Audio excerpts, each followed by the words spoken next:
पुंछ में पाकिस्तान की ओर से फायरिंग की गई है। आम लोगों को निशाना बनाया जा रहा है। पाकिस्तान, भारतीय सेना यहां पर मुंह तोड़ जवाब देती नजर आ रही है पाकिस्तान। ये देखिए कुछ देर पहले की तस्वीर, किस तरीके से लगातार पाकिस्तान की ओर से नापाक हरकत, एलओसी पर लगातार गोले दाग रहा है, शेलिंग करता चला आ रहा है। कुछ देर पहले की तस्वीरें आपको दिखा रहे हैं। रिहायशी इलाकों को यहां पर लगातार नुकसान पहुंचाने की कोशिश कर रहा है पाकिस्तान।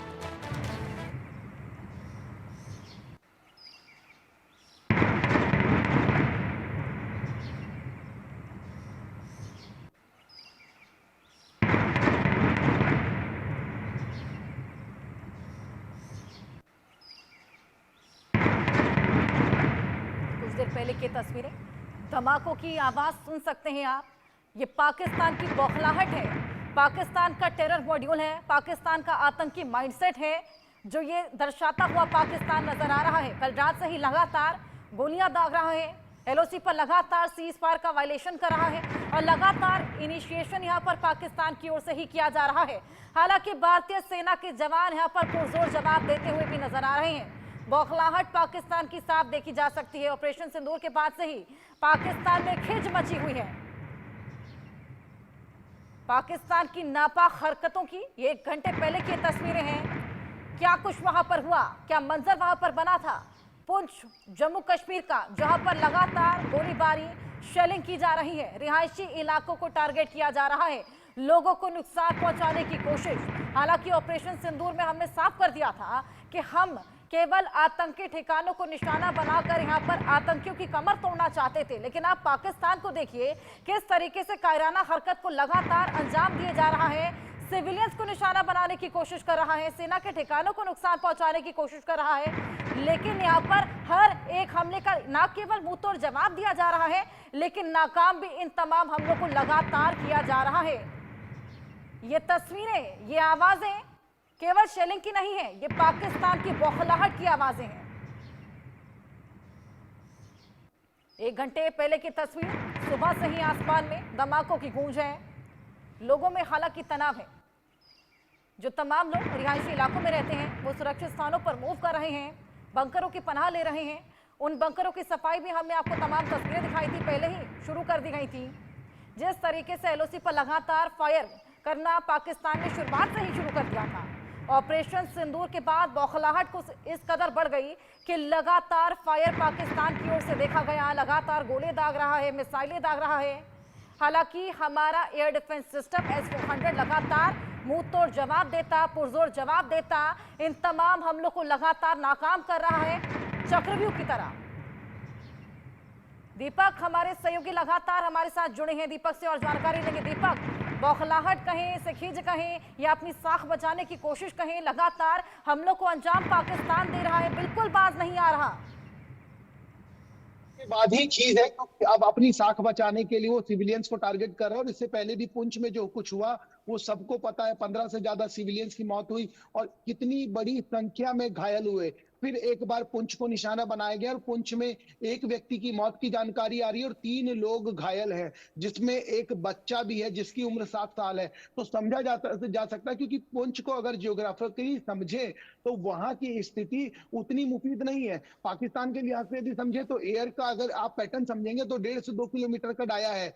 लिहाज से यदि आप समझेंगे तो वहां की स्थिति पाकिस्तान के लिए मुफीद हो सकती है क्योंकि जितने लोगों से बात हुई और जो हमने वहां देखा, एलओसी का जो एरिया है, जितने भी वहां से सटे हुए गांव हैं, उन सब में देर रात से फायरिंग हो रही है, देर रात से शेल गिराए जा रहे हैं, देर रात से मोटार गिराए जा रहे हैं। और अभी जो फिलहाल जानकारी निकल के आ रही है, अभी भी रुक रुक के मोटार दागे जा रहे हैं, फायरिंग की जा रही है। इस वीडियो को देख के आप समझ सकते हैं कि किस तरीके से भारतीय सेना उसका मुंह तोड़ जवाब दे रही है क्योंकि अभी जो मौजूदा स्थिति है लगातार वहां से। बिल्कुल दीपक, ये तस्वीरें ना केवल पाकिस्तान की बौखलाहट दर्शाती हैं, लेकिन ये फर्क भी बताती हैं भारत और पाकिस्तान का।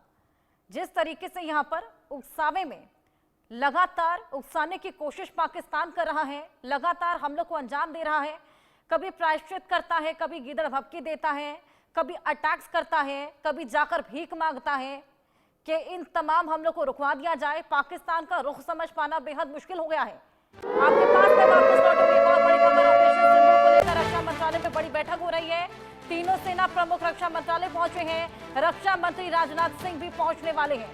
ये बेहद बड़ी बैठक जल थल नभ की तैयारी है। लगातार जिस तरीके से हमले किए जा रहे हैं उसको लेकर ये बेहद बड़ी बैठक यहाँ पर हो रही है और जल्द ही रक्षा मंत्री राजनाथ सिंह भी वहां पर पहुंचने वाले हैं। इस पूरे हमलों को लेकर यहाँ पर बातचीत की जाएगी, आगे की रणनीति भी तैयार की जाएगी। बेहद अहम ये बैठक रक्षा मंत्री राजनाथ सिंह की अध्यक्षता में पूरी बैठक हो रही है। तमाम दिग्गज इसमें मौजूद हैं और इसके अलावा आपको बताएं एक और बैठक होने वाली है। वित्त मंत्री निर्मला सीतारमण की अध्यक्षता में वो बैठक होगी जहां पर आर्थिक मदद को रोकने के लिए तमाम तैयारियां भी कर ली गई हैं।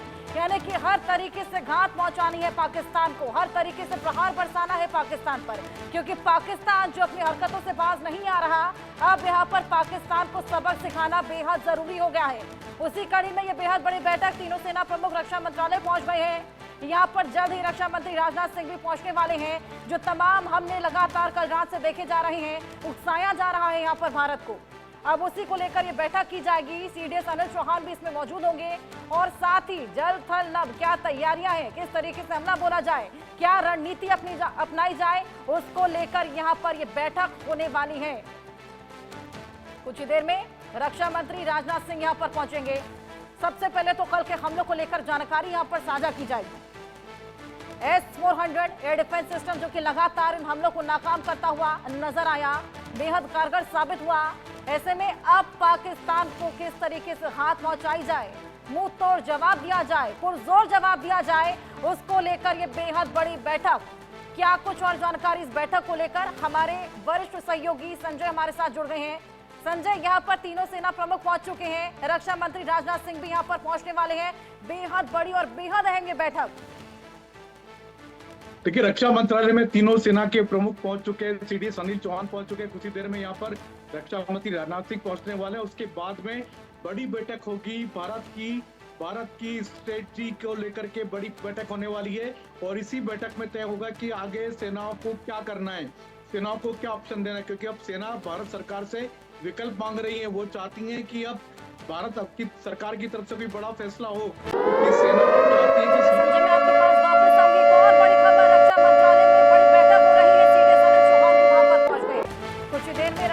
राजनाथ सिंह भी वहां पर पहुंचने वाले हैं।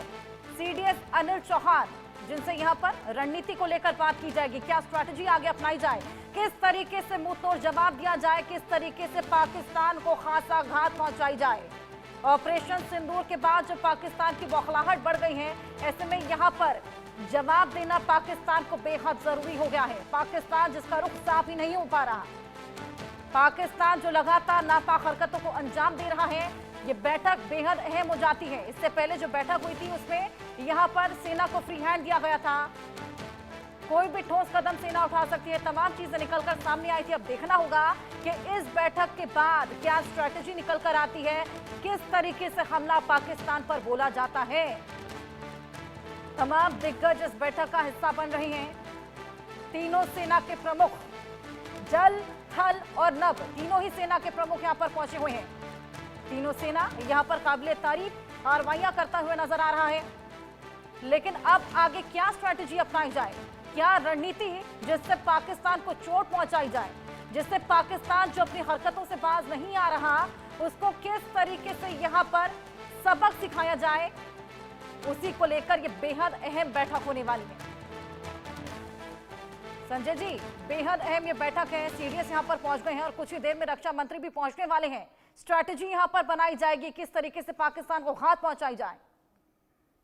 देखिए, पाकिस्तान लगातार 2 दिनों से भारत की सीमाओं पर लगातार हमले कर रहा है, शहरों में हमले बना रहा है, सिविलियंस पर अटैक कर रहा है, आर्मी के हेडक्वार्टर्स पर अटैक कर रहा है। तो अब भारत की जो फौजें हैं तीनों, उनके पास अब ऑप्शन अब लिमिटेड होते जा रहे हैं, क्योंकि हम लोग इस समय डायरेक्ट वार और इनडायरेक्ट वार के बीच में फंसे हुए हैं और एक पतली सी लाइन है जिसको भारत कभी भी क्रॉस कर सकता है। हालांकि भारत अभी तक बहुत संयम बरता है, अभी तक किसी भी सिविलियन इलाके को टारगेट नहीं बनाया है, लेकिन पाकिस्तान जिस तरीके से लगातार सिविलियन इलाकों को टारगेट बना रहा है, भारत के आर्मी हेडक्वार्टर्स को टारगेट बनाया जा रहा है, तो अब भारत की तरफ से कोई बड़ा फैसला लिया जा सकता है, क्योंकि अब सेनाओं के पास भी जो विकल्प आ रहा है वो विकल्प आज सरकार को बताया जाएगा और फिर रक्षा मंत्री राजनाथ सिंह इस विकल्प को लेकर के जाएंगे। थोड़ी देर बाद उनकी प्रधानमंत्री नरेंद्र मोदी से मुलाकात होनी है। तो सेनाओं का क्या नजरिया, सेनाओं के पास क्या अल्टरनेट है, सेना क्या आगे करना चाहती है, रक्षा मंत्री राजनाथ सिंह प्रधानमंत्री नरेंद्र मोदी को बताएंगे। तो उसके बाद में अंतिम फैसला प्रधानमंत्री नरेंद्र मोदी लेंगे कि अब आगे क्या करना है, किस तरीके से आगे बढ़ना है। हम डायरेक्ट वार और इनडायरेक्ट वार के बीच में फंसे हुए हैं, लेकिन पाकिस्तान मान नहीं रहा है, लगातार भारत पर हमले कर रहा है। अभी भी आज सुबह भी ड्रोन से हमले हुए हैं, मिसाइल भी दागी गई है। तो लगातार इस तरीके से जो पाकिस्तान उकसाने वाली कार्रवाई कर रहा है, तो भारत का मुंहतोड़ जवाब जरूर दे रहा है। लेकिन अब भारत को आगे बढ़ना होगा कि आगे क्या किया जाए, क्योंकि पाकिस्तान ऐसे मानने वालों में से नहीं है। बिल्कुल, ऐसे पाकिस्तान मानने वाला है नहीं और उसी को लेकर यहाँ पर रणनीति बनाई जाएगी। पिछली बैठक में यहाँ पर सेना को फ्री हैंड दे दिया गया था। क्या लगता है इस बैठक में क्या कुछ निकलकर सामने आ सकता है, संजय जी? देखिए, पाकिस्तान पूरी दुनिया भर में गिड़ा रहा है, सभी से बात करके कह रहा है कि किसी भी तरीके से लड़ाई को रुकवा दे। अमेरिका सहित बाकी सारे देशों ने हाथ खड़े कर दिए, साफ कह दिया है कि हम आपकी इस पे कोई मध्यस्थता नहीं करेंगे, कोई बात नहीं करेंगे, आपका मामला है, आप आपस में सुलझिए। तो अब भारत और पाकिस्तान दोनों जिस तरह से एंगेजमेंट में फंसे हुए, लगातार सीधी लड़ाई में अब खुलकर के सामने आ गए। पहले भारत ने टेरर कैंप पर अटैक किए थे, उसके बाद में पाकिस्तान के शहरों में अटैक करना शुरू किए। लेकिन अब जिस तरीके से पाकिस्तान ने भारत के सिविलियन इलाकों में पूरी बॉर्डर खोल दी है, जम्मू कश्मीर लद्दाख से लेकर के गुजरात तक, राजस्थान पूरी की पूरी पश्चिमी बॉर्डर खोल दी है, तो अब भारत के पास बहुत ज्यादा ऑप्शन नहीं बचा है। तो भारत को भी अपनी सेनाओं को कहना पड़ेगा कि उनको जो करना आगे करें वो, क्योंकि अब पूरी कमान सेना के हाथ में। जैसा फ्री एंड सेनाओं को पहले दिया गया था पहलगाम हमले का बदला लेने के लिए, तो अब पाकिस्तान के हमले का बदला लेने के लिए भी सेनाओं को फ्री हैंड दिया जाना चाहिए। बिल्कुल संजय जी, यहाँ पर आतंकी माइंडसेट पाकिस्तान का आप सभी को दिखने लगा है, वहां की आवाम को भी समझ आने लगा है। विश्व भर में हमें सपोर्ट मिला है। अब जिस तरीके से भारत का रुख अगर आप देखें, हमने केवल आतंकी ठिकानों को यहाँ पर निशाना बनाया, लेकिन पाकिस्तान हमारे सिविलियंस को यहाँ पर लगातार हाथ पहुंचा रहा है। देखिए, युद्ध के लड़ाई के सारे नियम पाकिस्तान तोड़ चुका है। पहले ही पाकिस्तान ने सारे नियम तोड़ दिए हैं। पहले दिन से पाकिस्तान ने तय कर लिया कि वो लगातार लड़ाई करके बदला लेगा।